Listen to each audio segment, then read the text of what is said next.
छोटों को नमस्कार, बड़ों को प्रणाम, साथ वालों को राम राम। मैं हूं केतन और स्वागत करता हूं आप सभी का आपके अपने चैनल इस स्टोरी टाइम के पहले एपिसोड में। आज की कहानी एक पेंटिंग की है जिसे आप सभी बहुत अच्छे तरीके से जानते होंगे, जिस पेंटिंग का नाम है मोनालिसा। और उस मोनालिसा की पेंटिंग की चलिए आज बात करते हैं। सिर्फ एक पेंटिंग की मुस्कान पे इतना रिसर्च हुआ कि आप यकीन नहीं करेंगे कि इस कहते हैं कि इस पेंटिंग को आप जब भी देखेंगे, जिस एंगल से देखेंगे उस एंगल से इनकी मुस्कान अलग दिखाई पड़ेगी। अगर अलग अलग एंगल से देखेंगे, अलग अलग एंगल से अलग अलग मुस्कान दिखाई पड़ेगी। कहीं से ज़्यादा मुस्कान दिखाई पड़ेगी, कहीं से कम मुस्कान दिखाई पड़ेगी। एक टाइम ऐसा है, मतलब कुछ एंगल ऐसे आएंगे धीरे धीरे कि ये मुस्कान ही नज़र नहीं आएगी, ये मुस्कुराता हुआ चेहरा ही नज़र नहीं आएगा, ये मुस्कुराहट ही एक तरह से ख़त्म हो जाती है। ये इस पेंटिंग की खासियत है कि आप इस एंगल से देखेंगे तो इसकी मुस्कुराहट की तस्वीरें अलग अलग नज़र आएंगी। कहते हैं कि इस पेंटिंग के सिर्फ लिप्स यानी ओठ बनाने में उस पेंटर को 12 साल लगे। और हालांकि ये पूरी पेंटिंग 14 साल में तैयार हुई, जिसमें से 14 साल में से 12 साल उनकी लिप बनाने में लग गए। उस पेंटर को इतनी मेहनत की उसने, और तब जाके ये पेंटिंग तैयार हुई। हालांकि जब ये पेंटिंग बनी तो बड़े बड़े राजाओं के, नेपोलियन के बेडरूम में, महलों में लग के शोभा बढ़ाई। लेकिन इस पेंटिंग जब सबसे ज़्यादा मशहूर हुई इसकी चोरी के बाद, जब ये चोरी हुई 1911 में, 1911 में, तो दुनिया के हर अखबार, हर मैगजीन में फ्रंट पेज पे मोनालिसा की तस्वीर छप गई। और तब इस पेंटिंग को ज़्यादा सुर्खियाँ मिली। कहते हैं कि आज के दौर में इस वक्त इस पेंटिंग की कीमत करीब 50,000 करोड़ यानी 50 अरब रुपए इस पेंटिंग की कीमत है आज जो लगाई गई है। हालांकि इस समय ये पेंटिंग एक म्यूज़ियम में है और इसी म्यूज़ियम से ही ये पेंटिंग चोरी हुई थी। हालांकि मैं ये पूरी कहानी आपको बताऊं तो आपको एक चीज़ और जानना ज़रूरी रहेगा कि ये मोनालिसा की पेंटिंग है क्या। कहते हैं कि मोनालिसा का मतलब माय लॉर्ड होता है। ये पेंटिंग किसने बनाई, कब बनाई, कहाँ बनी, पहले इसकी कहानी, फिर इसकी चोरी की अलग दास्तान। इस पेंटिंग को लेके एक और भी चीज़ है। इस पेंटिंग को लेके दो देश आपस में झगड़े सिर्फ अपना हक जमाने के लिए, इटली और फ्रांस। इटली बोलती थी कि इस पेंटिंग पे हमारा हक है, फ्रांस बोलती थी इस पेंटिंग पे हमारा हक है। तो जब दो देश आपस में लड़ गए इस पेंटिंग के लिए, तो आप खुद इस पेंटिंग की अहमियत समझ सकते हैं। कहते हैं कि एक सिल्क का व्यापारी था, वो अपनी बीवी से बहुत प्यार करता था और वो चाहता था कि उसकी बीवी की एक खूबसूरत सी पेंटिंग बने। उस वक्त इटली में लियोनार्डो डा विंची, जिन्होंने मोनालिसा की ये पेंटिंग बनाई, लियोनो डा विंची इस वक्त मशहूर नहीं थे, अपनी एक इस इंडस्ट्रीज़ में जगह बनाने की कोशिश कर रहे थे। तो जो वो सिल्क का व्यापारी था, उसने विंचिन को अपनी बीवी की पेंटिंग बनाने के लिए कहा। उसके बाद विंचिन ने पेंटिंग बनानी शुरू की। जब उन्होंने पेंटिंग बनाई, हालांकि ये कंप्लीट नहीं हुई, तब विंचिन ने इस पेंटिंग का पहली बार नाम रखा था, वो था जियोकोंडा, ला जियोकोंडा।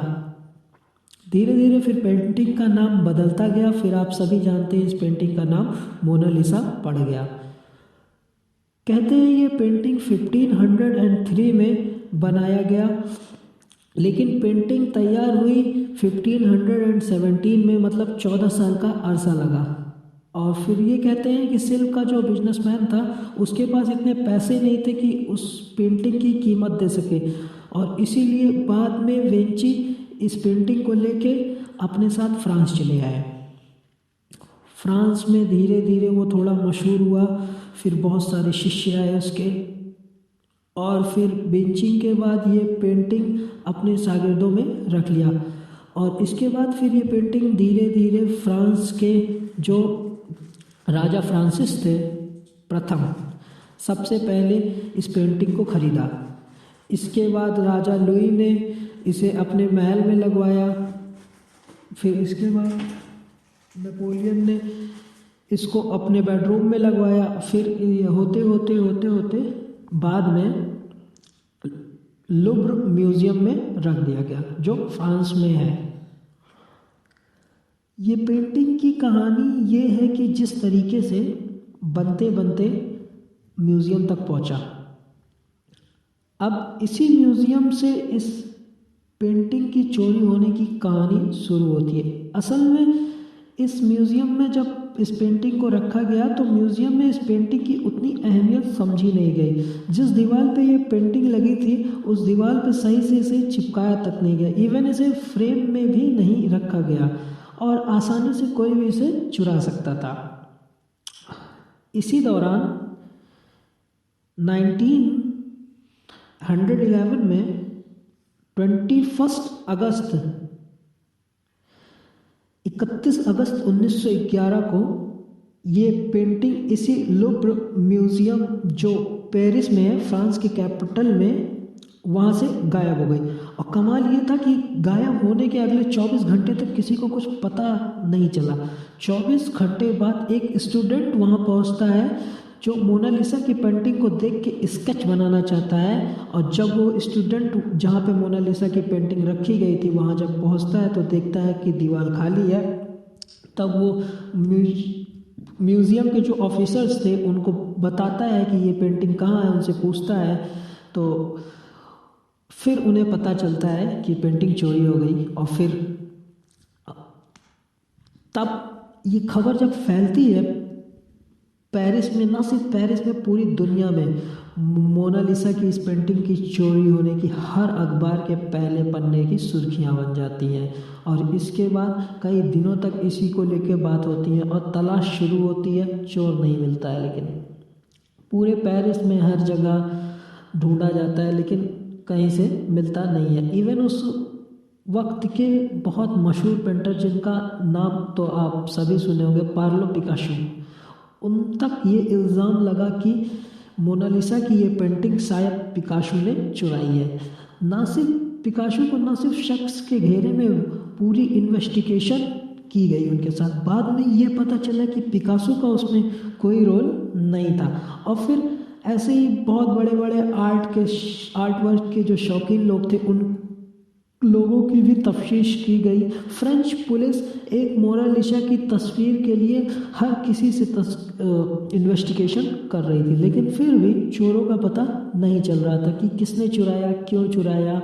और इस पेंटिंग का गायब होना एक उनके लिए बड़ी शर्म की बात है। यहाँ तक कि एक हफ्ते के लिए उस म्यूज़ियम को बंद करके रखा गया, क्योंकि इसलिए एक तो सदमा ऊपर पूरा इंटरनेशनल मीडिया का प्रेशर, इस तरह से प्रेशर था कि कहते हैं कि पहली बार 500 सालों के इतिहास में 1911 में ही मोनालिसा की पेंटिंग सबसे ज़्यादा मशहूर चोरी होने के बाद हुई, क्योंकि लगातार अखबारों में, मैगजीन में मोनालिसा की पेंटिंग, उससे जुड़ी हुई सारी कहानियाँ छप रही थी। अब तफ्तीश जारी थी, पेंटिंग का पता नहीं चल रहा था। 2 साल बीत गए। 2 साल के बाद ये तस्वीर, पेंटिंग और वो चोर दोनों का पता चलता है। और 2 साल के बाद वापस मोनालिसा की तस्वीर इसी पेरिस के लुव्र म्यूज़ियम में लाके रख दी जाती है। अब सवाल ये था, चोरी किसने की, क्यों की, कैसे पकड़ा गया। अब पूरी कहानी ये थी कि इसी म्यूज़ियम में विंसेंजो नाम का एक मुलाजिम काम करता था, जो उसी म्यूज़ियम में काम करता था। और मोनालिसा की ये जो पेंटिंग थी ओरिजिनल थी, ना फ्रेम किया गया था, ना दीवार पर चिपकाया गया था, यूँ किसी सहारे के ज़रिए रख दिया गया था। और प्लान यही था कि बाद में इसे कांच के फ्रेम में बाकायदा ढंग से रखा जाएगा। तो विंसेंजो जो था ये उसी म्यूज़ियम में कांच का फ्रेम बनाता था। और इसका पहले भी ये काम था कि म्यूज़ियम में काफ़ी फ्रेम बनाते थे, जो पेंटिंग्स रखी जाती थी उनके फ्रेम बनाने का काम विंसेंजो ही करता था। तो विंसेंजो की ये जिम्मेदारी थी कि मोनालिसा की पेंटिंग को कांच के फ्रेम में करके रखे। एक दिन काम खत्म होने के बाद जब विल्संजो म्यूज़ियम बंद होने का टाइम आया तो वो म्यूज़ियम में ही एक अलमारी के पीछे जाके छुप गया। उसके बाद म्यूज़ियम बंद हो जाता है, लोग चले जाते हैं, वो बाहर आता है और फिर वहाँ से मोनालिसा की जो तस्वीर थी पेपर पे वो उठाता है, उसे मोड़ता है और फिर सुबह होने से पहले पिछले दरवाजे से इस म्यूज़ियम की गैलरी से बाहर निकल जाता है और तस्वीर को अपने साथ मोड़कर छुपाकर लेके चला जाता है। सोचिए, जिस मोनालिसा की तस्वीर की कीमत हमने आज आपको बताई 15,000 करोड़ रुपीज़, उसे विल्संजो नाम का एक फ्रेम बनाने वाला आदमी मोड़ के कागज़ को ओरिजिनल लेके निकल जाता है। पूरी फ्रेंच पुलिस तस्वीर करती रहती है, 2 साल तक कुछ पता नहीं चलता है, बल्कि 24 घंटे के बाद तो उन्हें खुद पता चलता है कि मोनालिसा की तस्वीर चोरी हो गई है।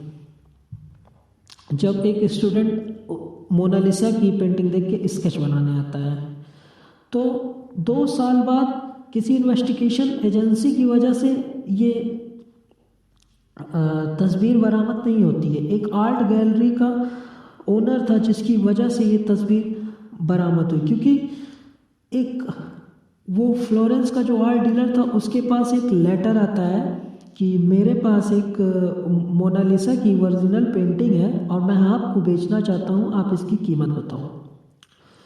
क्योंकि 2 साल में इस मोनालिसा की चोरी हुई पेंटिंग की पूरी दुनिया ही जान चुकी थी, तो फ्लोरेंस के इस आर्ट डीलर को भी इस बारे में जानकारी थी। उसने इस लेटर की जवाब दिया और उसने बोला मैं ख़रीदने को तैयार हूँ और ख़रीदने से पहले मैं इसको चेक करना चाहता हूँ और कीमत मैं मुँह मांगी दूंगा आपको और फिर आपको मुझे ओरिजिनल पेंटिंग ला के चेक कराना पड़ेगा।